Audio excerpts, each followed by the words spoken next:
Hey, beautiful people.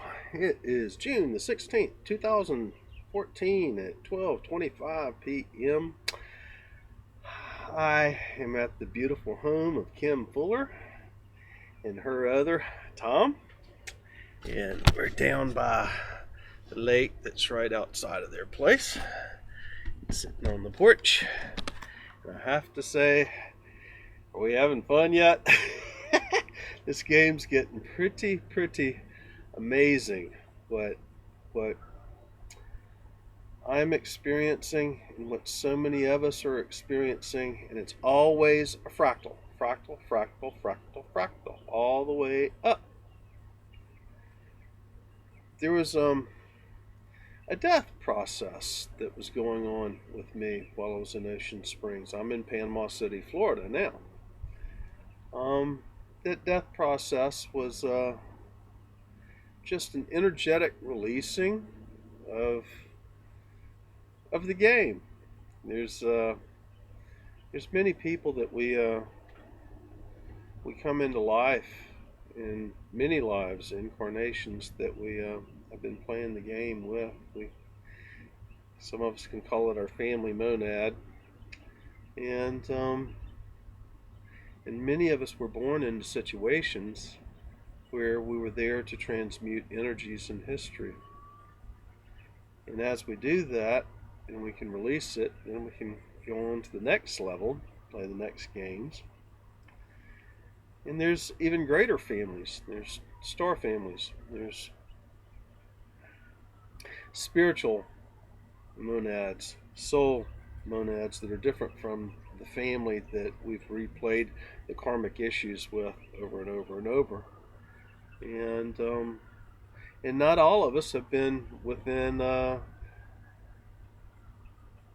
families that we weren't born into families that are playing those karmic issues now, but we were born into certain families that we came in volunteering to come into and clean up those karmic issues with those families so that we could hold higher and higher levels of vibration as we expand our consciousness wherever we were placed on planet. Many of us were spread apart from everybody else. Man, I'm sitting here watching these redfish pop in the water around here. It's really cool. There's uh, there's a lot of waves of minnows that look like they're smoking. Where all the heads are sticking up just above the surface of the water, and they go in groups like that. And call it smoking. Um, and the redfish follow those groups, and it's cool to see it all going on here. This is such a beautiful place here in Panama City. The trees are just amazing. I don't know how that's going to turn out, but it's a really special place here.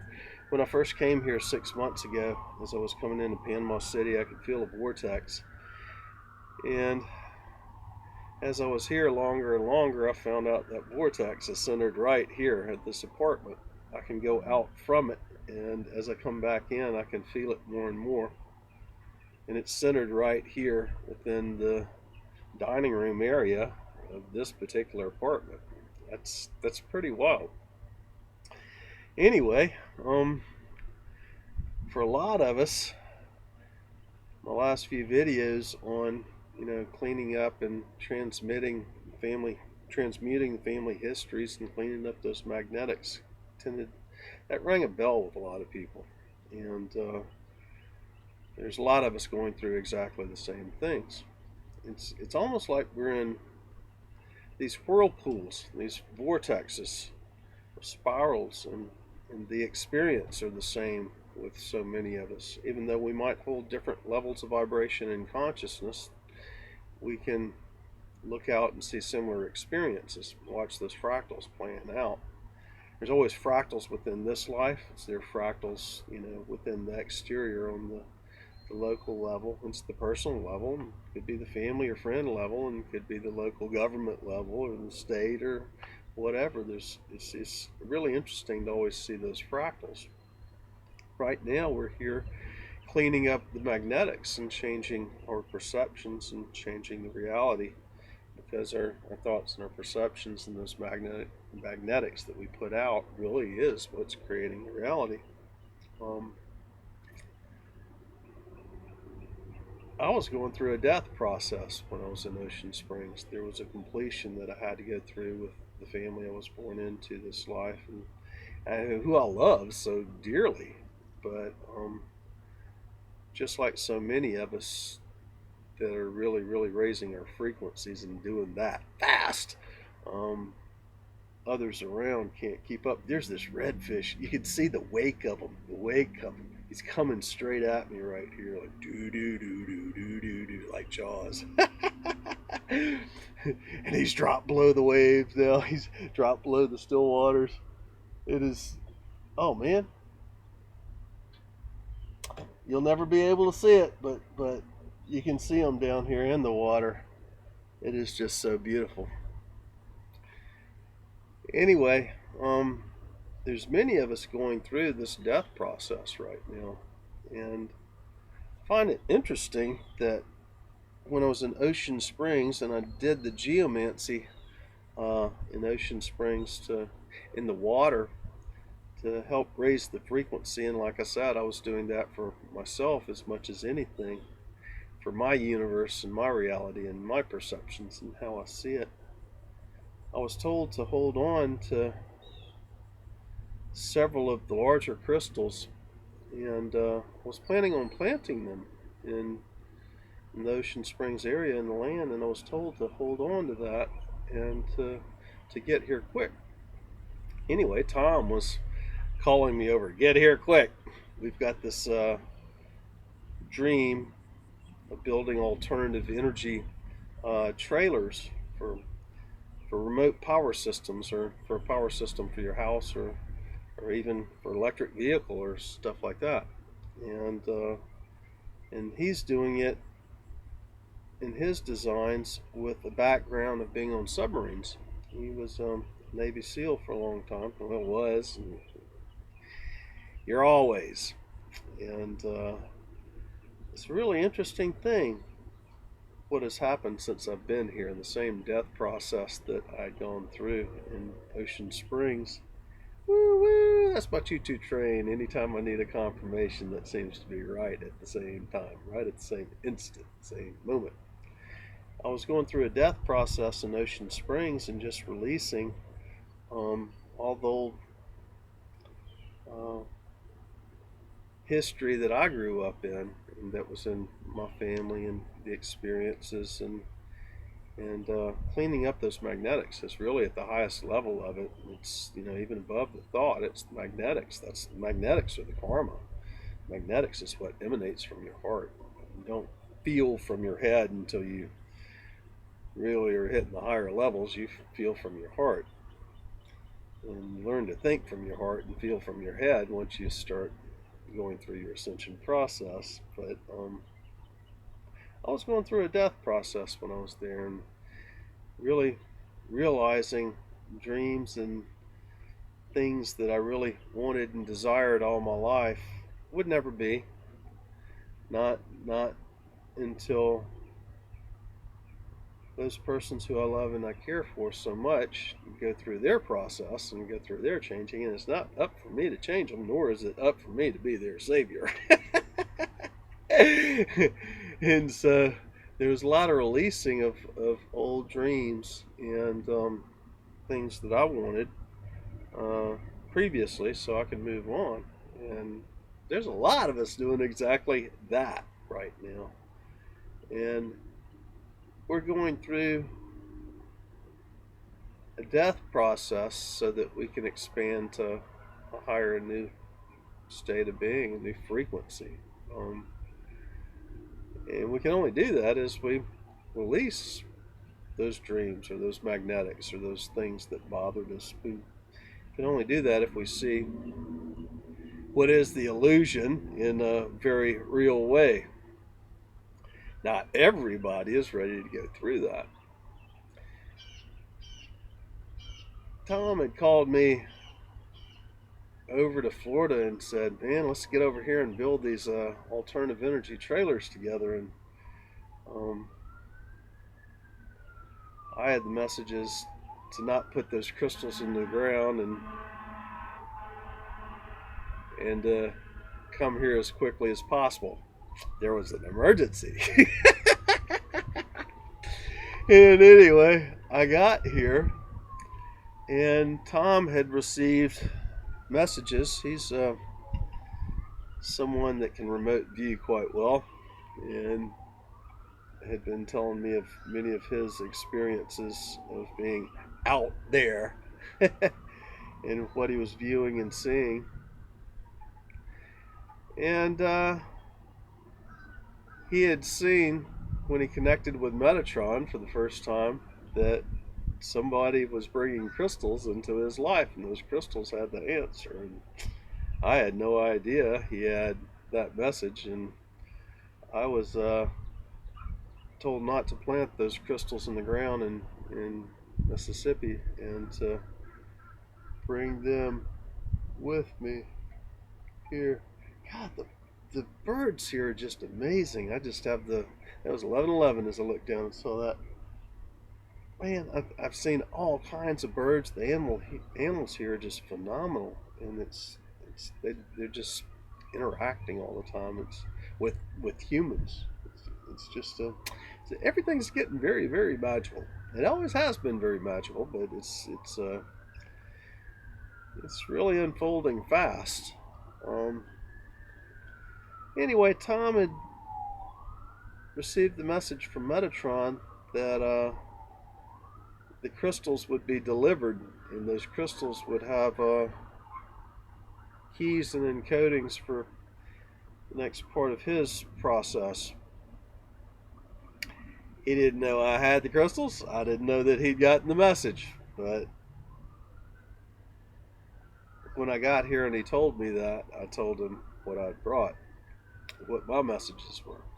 And my messages have been, even since I left Ocean Springs, to gather data, but to wait. Wait, wait, wait. Gather data. Wait. It's not the time to do what I want to do yet. It will be soon. Gather data and wait. I had no idea what that meant. And so I got here to Panama City and had given the crystals to Tom and heard his stories.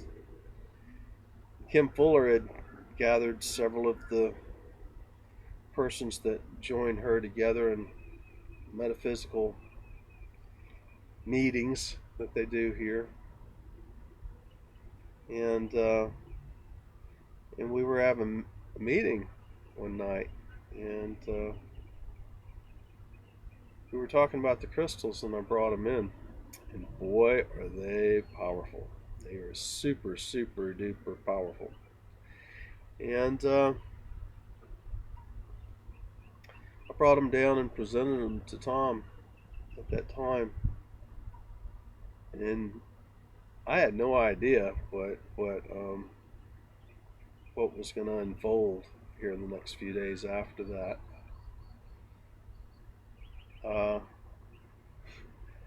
It's really bizarre, and to tell the story in this 1 hour potential video at 13 minutes, there's I've already told the story to several different people, and I can't do that in 3 hours.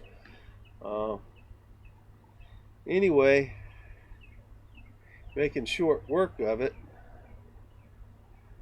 Tom started having visions, starting having knowledge, messages from the other side, and then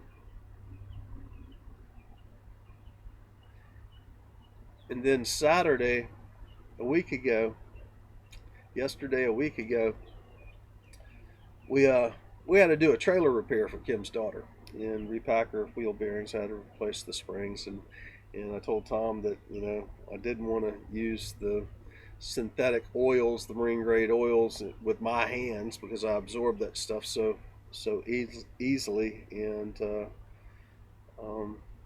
it poisons my system. I've had to do the detox, And I went through 10 years of hell as I went through my detox.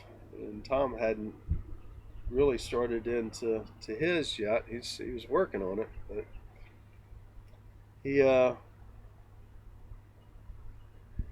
his choice is to go through the ascension in a physical way and not drop body, to go through the transfiguration. In order to go through the transfiguration, you've got to detox and clean out all those poisons at the cellular level from all the chemicals that we've input. And he's very much like me. He knows his tools, and he's done a lot of construction and a lot of things that have put poison into his body. And so he didn't think anything of repacking those wheel bearings and just having grease in his hands, although it's synthetic grease and goes right into the blood system. He didn't think about that. Or maybe he did, but he chose to, he could beat it. And I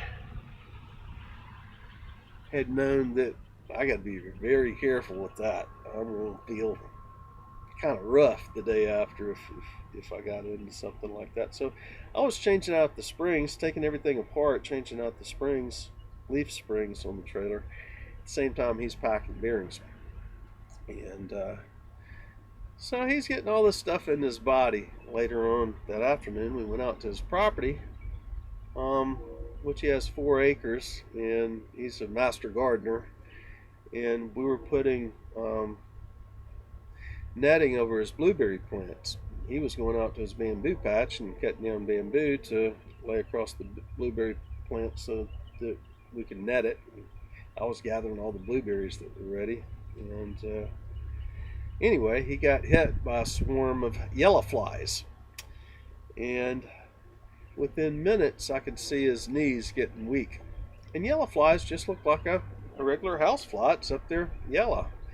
It's yellow like a sweat bee. And I didn't know what they were. I'd not seen them before. One had actually bit me the day after. And Tom started having a reaction to them and told me that he was allergic to the yellow flies. And he needed to get some Benadryl. And so we left his property, and we saw this giant lenticular cloud above the property, which is unusual for this area. I mean, you don't usually have lenticular clouds on the Gulf Coast. That's quite unusual. And at that same time, there was a photo posted that had to be taken at the same time, because we saw it later that evening, of a lenticular cloud that occurred that last Saturday in Tuscaloosa, Alabama. And out of that cloud, there's 3 shots. And you can see the cloud changing and deforming, and you can tell it's the same cloud. And there are 3 shots as the event progressive, with the last shot having a light ship come out of the side of the cloud. And I passed it on to Sandra Walter, and she said it was Syrian because of the pink and the lights that was emanating from it. And she was describing what type ships and how you can tell the different ships apart. And she's keeping journals of all that, and she's going through her first contact right now in Mount Shasta. So anyway, all of this was unfolding. And that evening, Tom and I were talking to Jeffrey Riddle, who has developed an alternative energy Tesla technology, where he's taken a pyramid, equilateral pyramid, and 4-sided pyramid, and the graphite rods that make up the 4 corners of the pyramid make up the 4 sides, and the underneath side, which is square. He's wrapped that in 18 gauge copper wire, and as it comes up, the 4 come up to a point, they're wrapped together, and that becomes an antenna. And as they come into the corners with the 3 sides on each of the 4 corners, those coppers are wrapped together, forming an antenna. And he had it on a glass table, roughly an inch and a half to 2 inches in suspension off of that glass table with a piece of mylar, reflective aluminum mylar on the table. And he had taken an energy generation voltage, amperage, wattage, and was sending that through to capacitors that he had found the right type capacitors on oil furnaces used for heating where he lives. And he ran the energy through the capacitors, and it had a spark gap from graphite rods between them. And he had connected the top of the pyramid to one of the capacitors and the other one to the mylar. And then he takes and crosses. He had taken from one capacitor and put it to the top of the pyramid and the other to the mylar. I said that right. And sometimes I have to go back and look at how I'm saying things because the field comes up and through me and I'm not in my head thinking about it. And sometimes I wonder, did that say right? I guess that was right. Anyway, he was showing the voltage that was generated by the capacitors and how it would discharge, and it was actually creating a gap between the opposite ends of the wires that was coming from this capacitor and that capacitor that you could put together in about a 1/4 inch. It would create the gap. It would arc over between the two of them. But when he connected it to the top of the pyramid and to the mylar and put a 100-watt light bulb between it, this light bulb, when just put directly to those wires and would barely even glow, when it went through the pyramid, and the pyramid sitting 2 inches or so off of the mylar top with its antennas of the copper coils wrapped from the three of them, and it's tied in together and then creates an antenna that hangs down, is arcing out between the pyramid and the mylar below it. Anyway, Tom and I are talking to Jeffrey about his experiment, and Tom was starting to go into a reaction because of the yellow flies and what he was experiencing. He was actually having a stroke. I could see this affecting him, but I thought it was possibly because of the yellow flies, or maybe even the chemicals that was from the grease. And anyway, we talked to Jeffrey, and we finished the conversation, and Tom was having a hard time walking and having a hard time with his right hand. He was having a hard time with his right leg and right hand. Turns out that he had a stroke in the left side of his brain, the part that is the analytical, the old ego, divine masculine.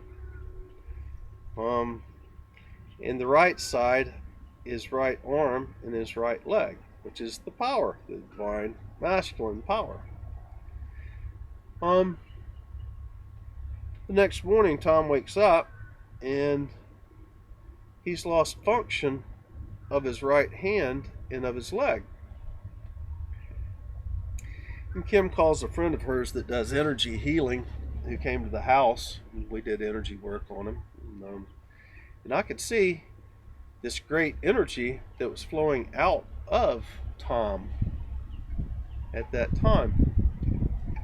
It was most amazing. Most amazing. I could actually see, sometimes you see pictures of persons when they're doing astral projection, and you see them laying on the bed, and then all of a sudden the body just lifts off like that and is sitting a foot to 2 feet above. I could see the energy waves of Tom's soul above his body like that. And since the spring equinox, this next level of light body expansion I'm seeing in hearing more of that side, the astral side, than I ever had before. And I've been well aware of this all my life, but now it's becoming very, very predominant. I'm seeing as much of that as I'm seeing these trees, the plants, the animals. I'm seeing just as much on that fourth dimensional energetic side as I am this reality, illusion, which is the reality, which is the illusion. It's all an illusion. I don't care how far up you go. It's an illusion. It's all an experience. And we're changing it by neutralizing the patterns, the thoughts, and the magnetics, the karma, and the dream. So anyway, the next day, Tom's having some issues.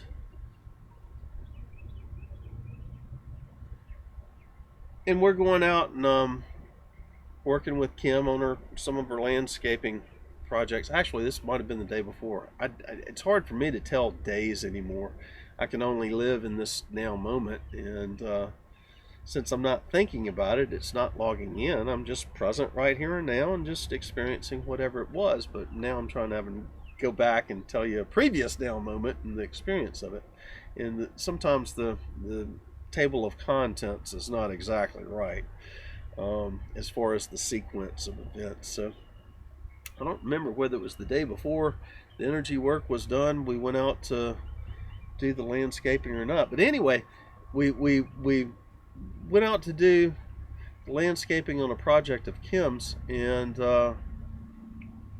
as we were leaving, Tom, being a Navy SEAL, had been telling me about the deep sea museum that we were passing on Highway 98 to the west side of Panama City. And I was like, man, I really would like you to take me there at some point and discuss everything that all the different pieces of hardware, all the different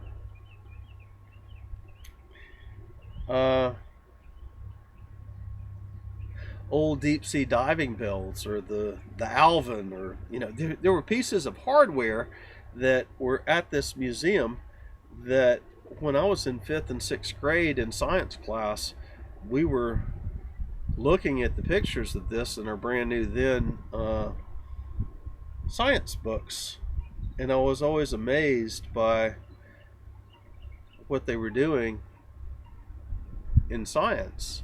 And we saw these same pictures of the Alvin and the deep sea diving bells and the submarines, and some of this is James Bond type stuff. And Tom was telling me that he helped design and create it. And so we stopped off at the museum after we had lunch, and he started going through each piece of equipment that was there on the lot of the museum, all outside, and it's rusting and it's old and losing the paint, and some of it's falling apart now because it was just experimental pieces of equipment then, and then once it was done, it just got scrapped. But it went to this deep sea museum. And Tom's talking about going down. He'd been over 1,070 feet deep and showing the decompression chambers from the experiments, and the Navy SEAL team designed all this stuff. They're the ones that figured out how to pull all this stuff off. He's one of those guys. And we're climbing into these pieces of equipment, and he's telling me the stories and showing me the gauges and how it all operated, and telling me how they designed it and who did what, and remembering persons that were there with him, and remembering those old stories as he's going through it all and clearing it out. And I'm just in amazement because this stuff was in my textbooks as a child in elementary school and junior high school. Those guys were my heroes. Here I am living with one of my heroes. Anyway, we come back home that afternoon, and he says, I want to show you something. And he pulls out his scrapbook from Vietnam. And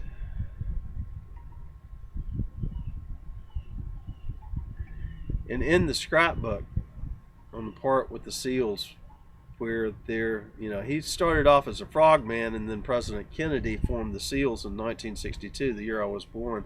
And within a couple of years, Tom was part of that group. They had brought him in during the Vietnam era. He did 5 tours over, and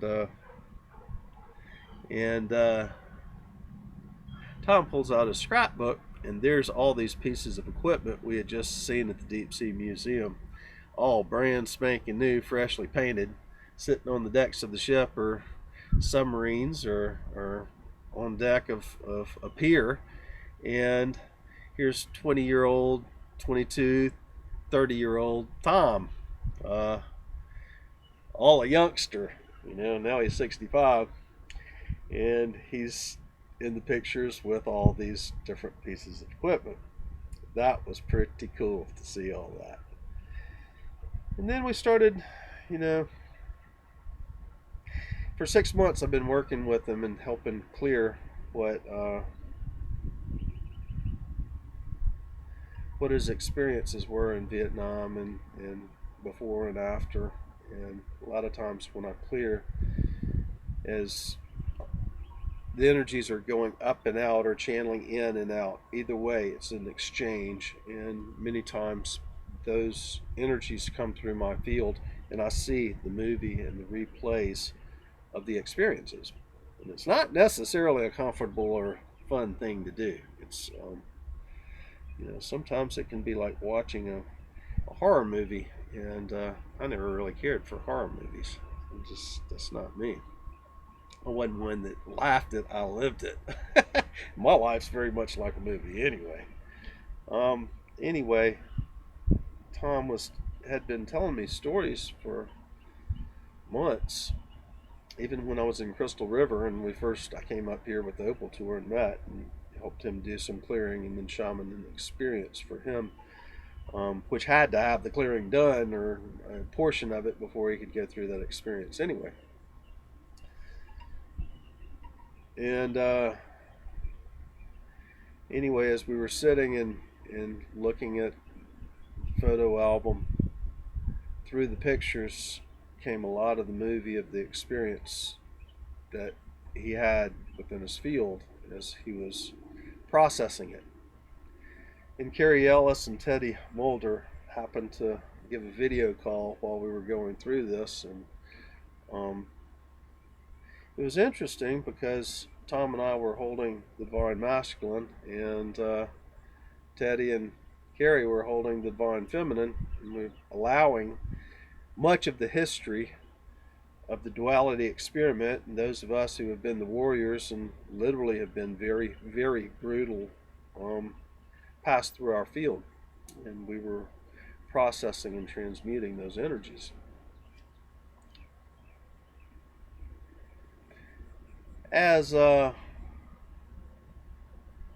we finished and that day went on, I was noticing how Tom was having a big issue with his right arm, and now beginning with his cheek and his left leg. It's 33-33 as I look down there.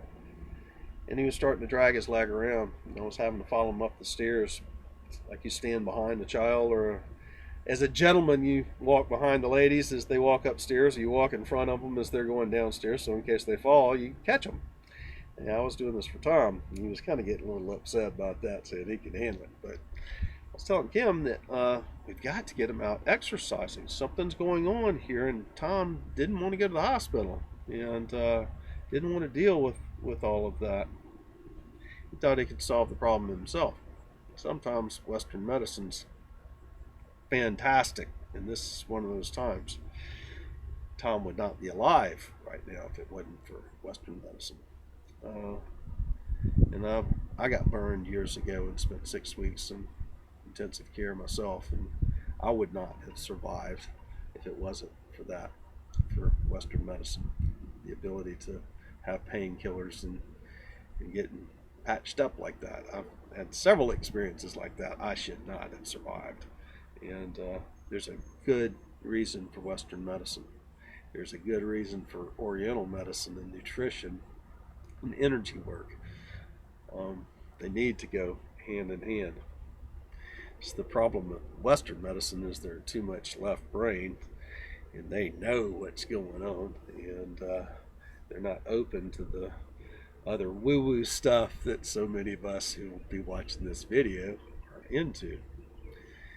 Anyway, that night we had the first X flare, first of a series of several X flares that popped off. Anytime the X flares happen, we get X-rayed within about 8 minutes of that popping off. A lot of us, we know when they're going off. Well, Tom had wanted to spend the night downstairs and just sleep on the couch that night. Kim went up to their bedroom, and I was sleeping mine. And about 1:30, she comes and wakes me up. Says Tom's asking to be taken to the hospital. Call an ambulance. He can't breathe. His right lung is shutting down. And so they call the ambulance. The ambulance comes in. We get him to the hospital, and while we're in the hospital, Tom blasts off. He's a remote viewer. He blasts off to the other side. And it's kind of neat because when he goes through, it's kind of like a plane hitting the sound barrier. And when it's coming up to speed, it vibrates, and then they punch it through, and it crosses through the friction barrier that is the sound barrier and punch on through to the other side. That's what Tom does when he goes out there. And so Tom does this about an hour, hour and a half into our being in the emergency room. And he pops through the other side, and Kim and I are really wondering if Tom's going to make it through this. In fact, we wondered for several days after that, after we took him in. But as Tom pops off to the other side, then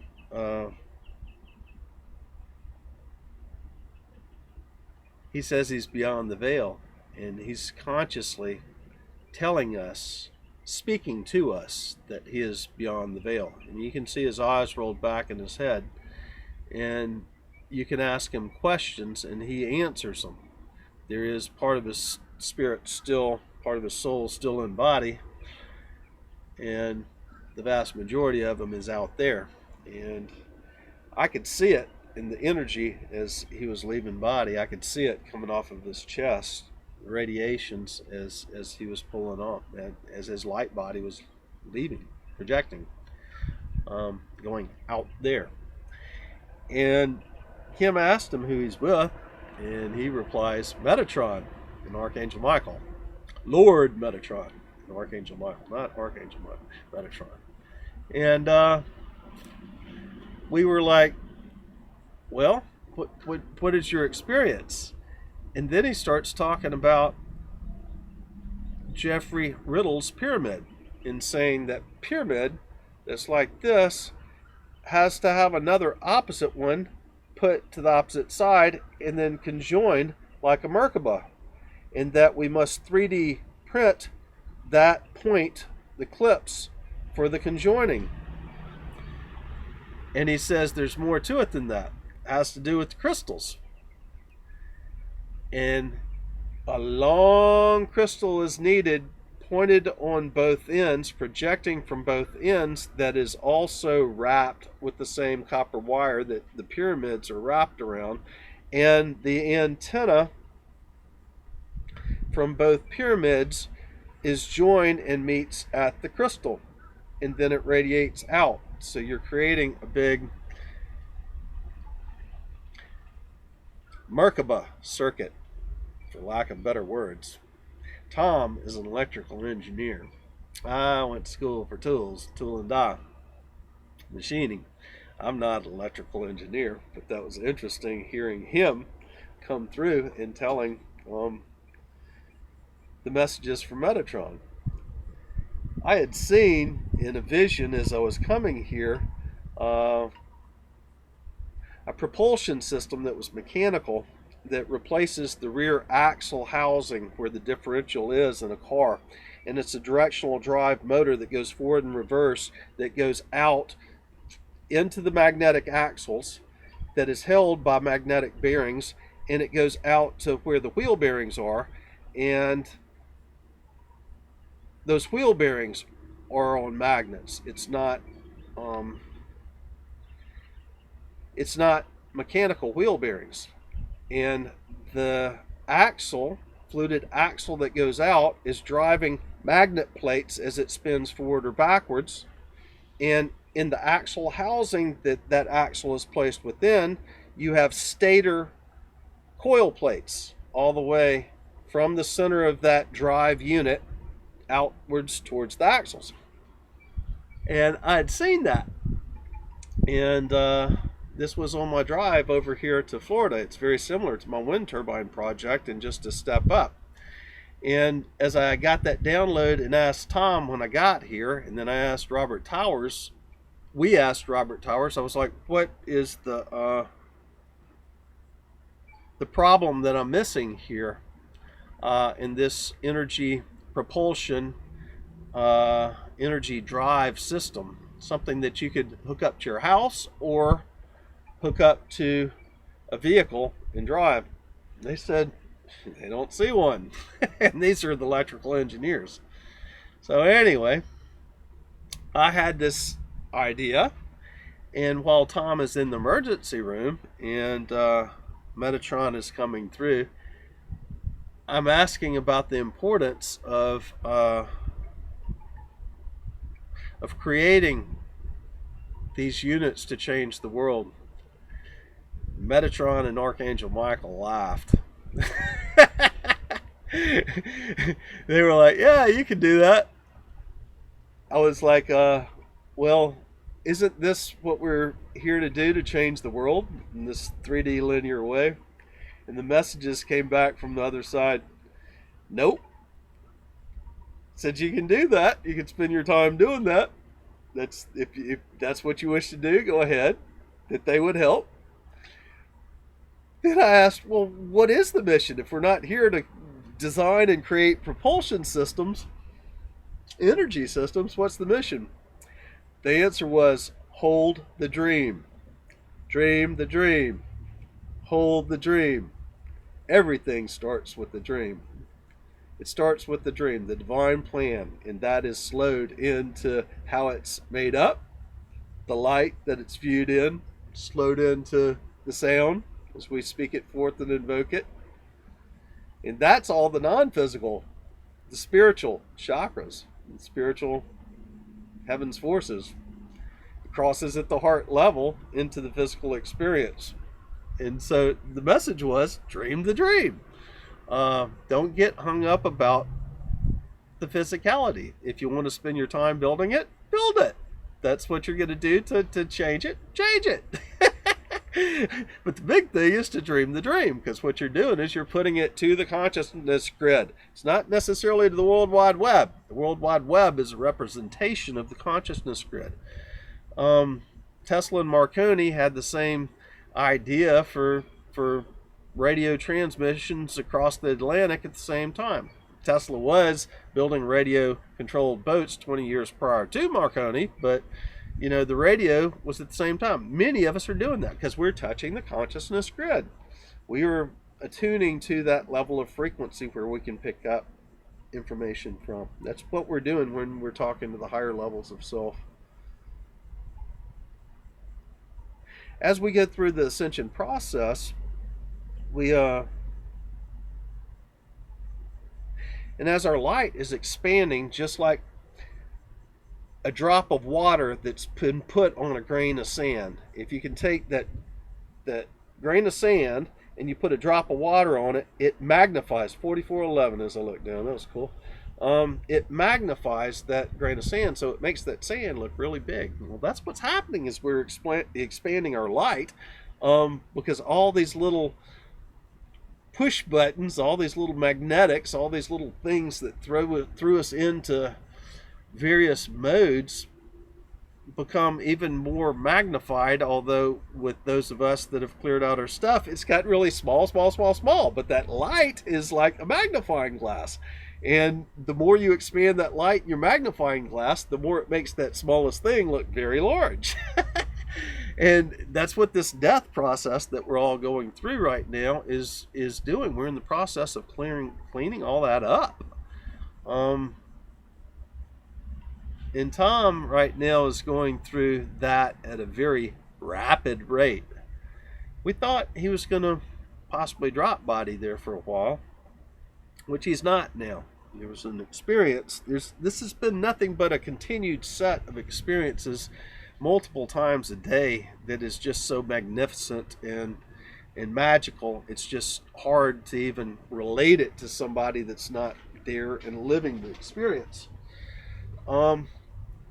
Before we knew Tom was going to make it, Kim and I was in his ICU room a few days after he'd been in the hospital, and he was talking about possibly dropping body and how he was tired of the pain and he didn't want to be here. And from the other side, this world's just too dense. It's just too much trouble to be here, and he's ready to go because that side is much more peaceful.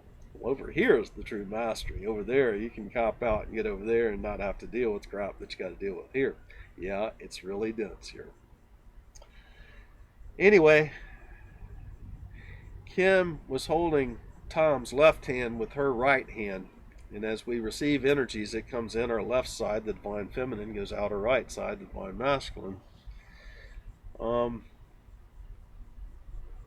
Tom has definitely had a stroke at that point. He's talking like this, and he can't move his right arm.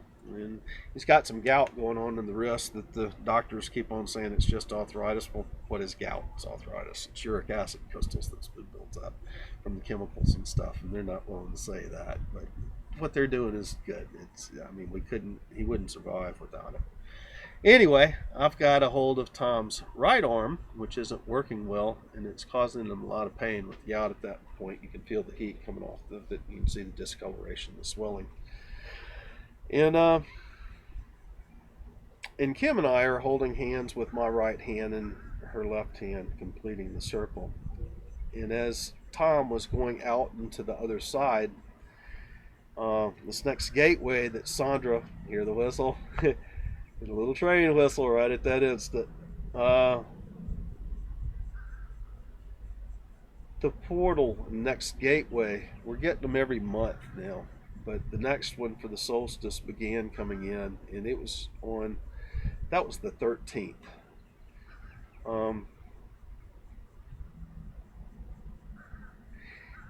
And I started hitting levels of vibration that there's just no way I can put this to words. My light is beaming so much and going outward, but it was like there's a borderline right at the end of my hands, all the way around, where no matter where it is, like I'm in this giant egg or a bubble. And it's pressurized going out, but also coming back in on the other side of that. It's pressurized coming back in. And that really started heavily with that gate activation that began right then. And I noticed it, and there were levels of light I just can't even relate. I cannot tell you how intense the light and the frequency is within my field. It's just, we're all going there. You'll get it sometime. And if you're ahead of me, I'll catch up to you sometime. We're all going through the same things.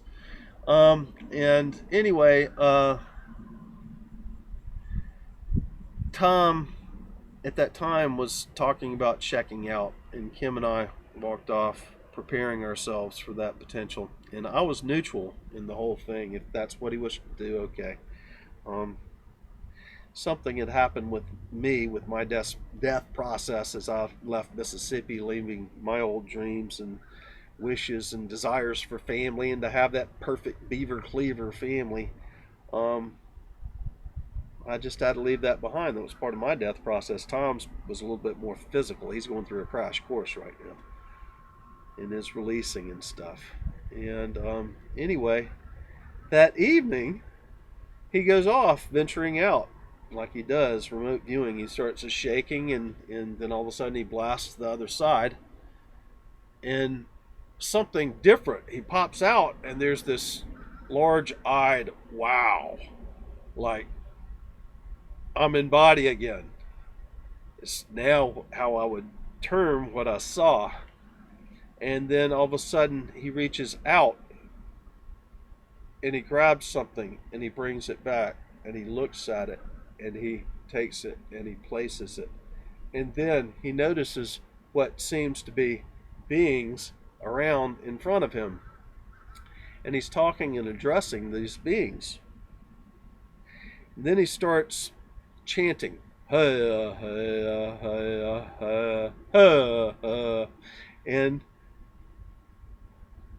he's speaking a language that I heard when I was in Arizona in Hopi Land doing ceremonies.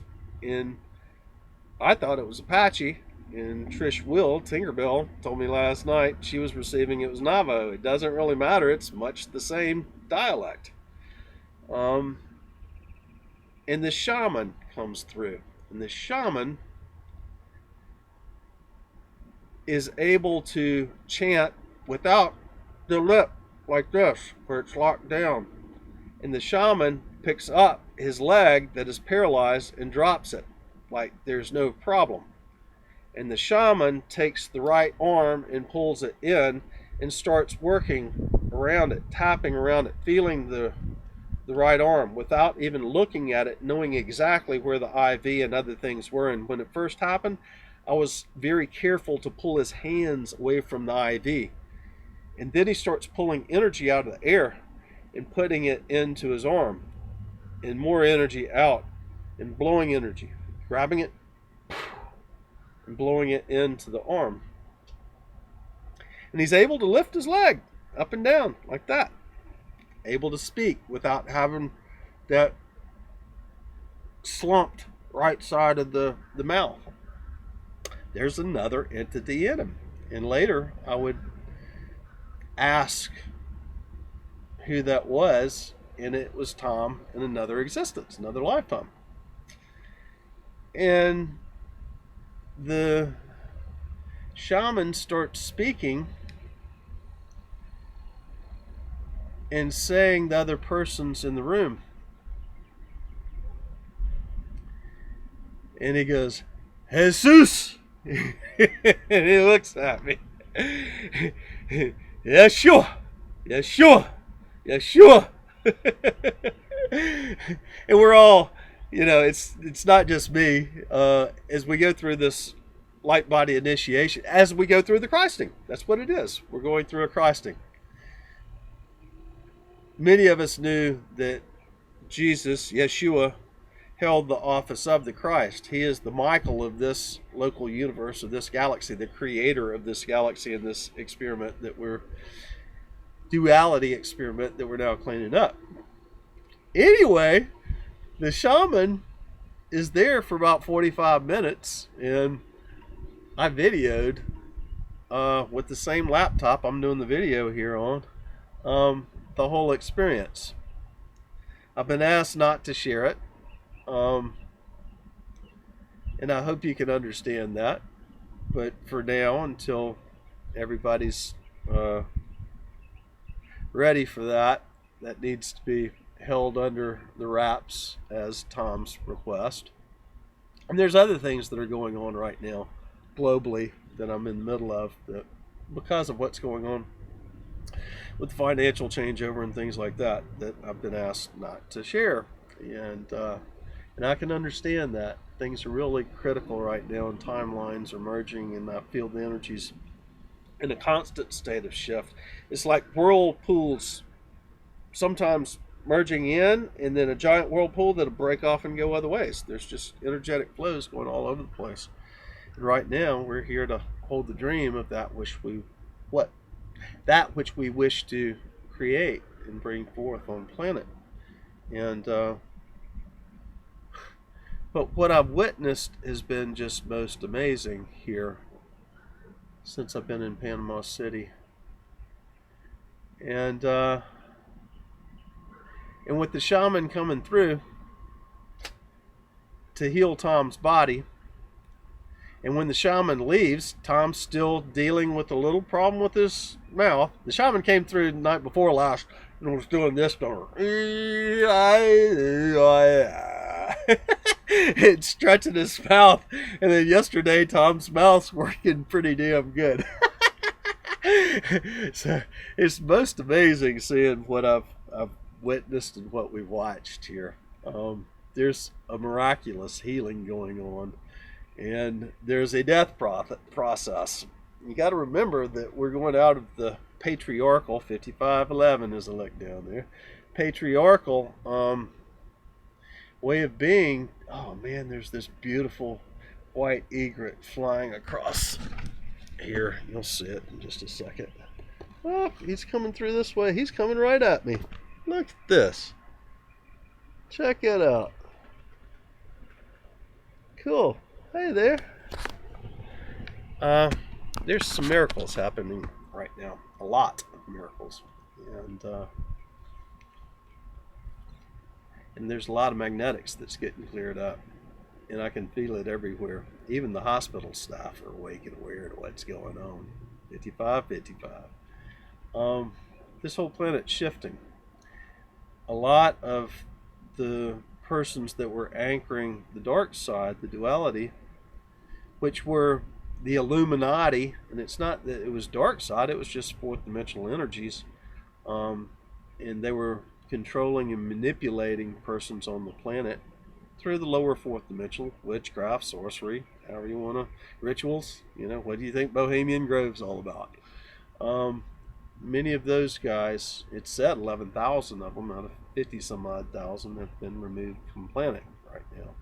What the numbers are, I don't know, but that's people and their messages coming through. We all have different messages and different parts to play, and the funny part about it is what I say is affecting your reality and your perceptions and changing it and rebirthing into something new as your consciousness expands and your light expands, and you clear up all those magnetics, because those little bitty things in there get super magnified and you can feel those magnetics, and you clear that out, your light expands again. And so we're each bouncing off of each other and changing each other's realities, and we're creating something most incredible and magical as we're doing this. And that's what's going on right now. And my messages when I got here of gather data and wait. I was talking to a friend. I was like, it's almost like there's this assault coming at us, kind of like if you were in the trenches. And there's the old saying, look at this blue heron right there. This is just too cool. Wait until you see the whites of their eyes. And but we're not going to shoot.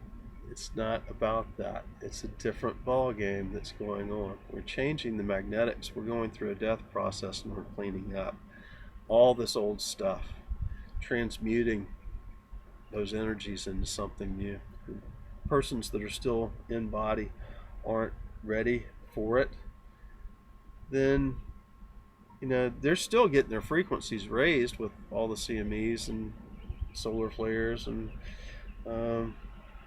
starbursts and portals and activations that are going on. Everybody's being affected by it, so they're raising their frequencies too. But if they're not consciously changing and understanding, starting to believe in all that woo-woo stuff, then they're kind of getting left behind a little bit right now, and it's going to take them a while to do it. Now, I do have some issues with some of my friends like James Tyrone or the Cryon channeling, saying it's going to take 2 or 3 lifetimes to do, or the Benjamin Krim channelings, 3 or 4 lifetimes to do. Let's get over that, people. That's just a perception and thought that will, if people believe that, create that reality, and we don't need it to take so long. We need to, it can if you want to. It's the collective reality, but my reality is I'm going through my ascension process here and now. Anyway, we're at 59 minutes and 15 seconds, and I have to say my brother Tom has decided to pull it out, and the shaman coming through was the key to that. He's going to heal body. He's going through his transfiguration process. It's not going to be drop body. We're getting ready to start building the alternative energy trailers and have another organic garden and aquaponics system right here in Panama City, and And things are getting ready to get real fun. And so I'm just having a blast. Anyway, that's the end of this video. I'm going to say bye for now before this shuts off. Love you all, guys. Bye for now.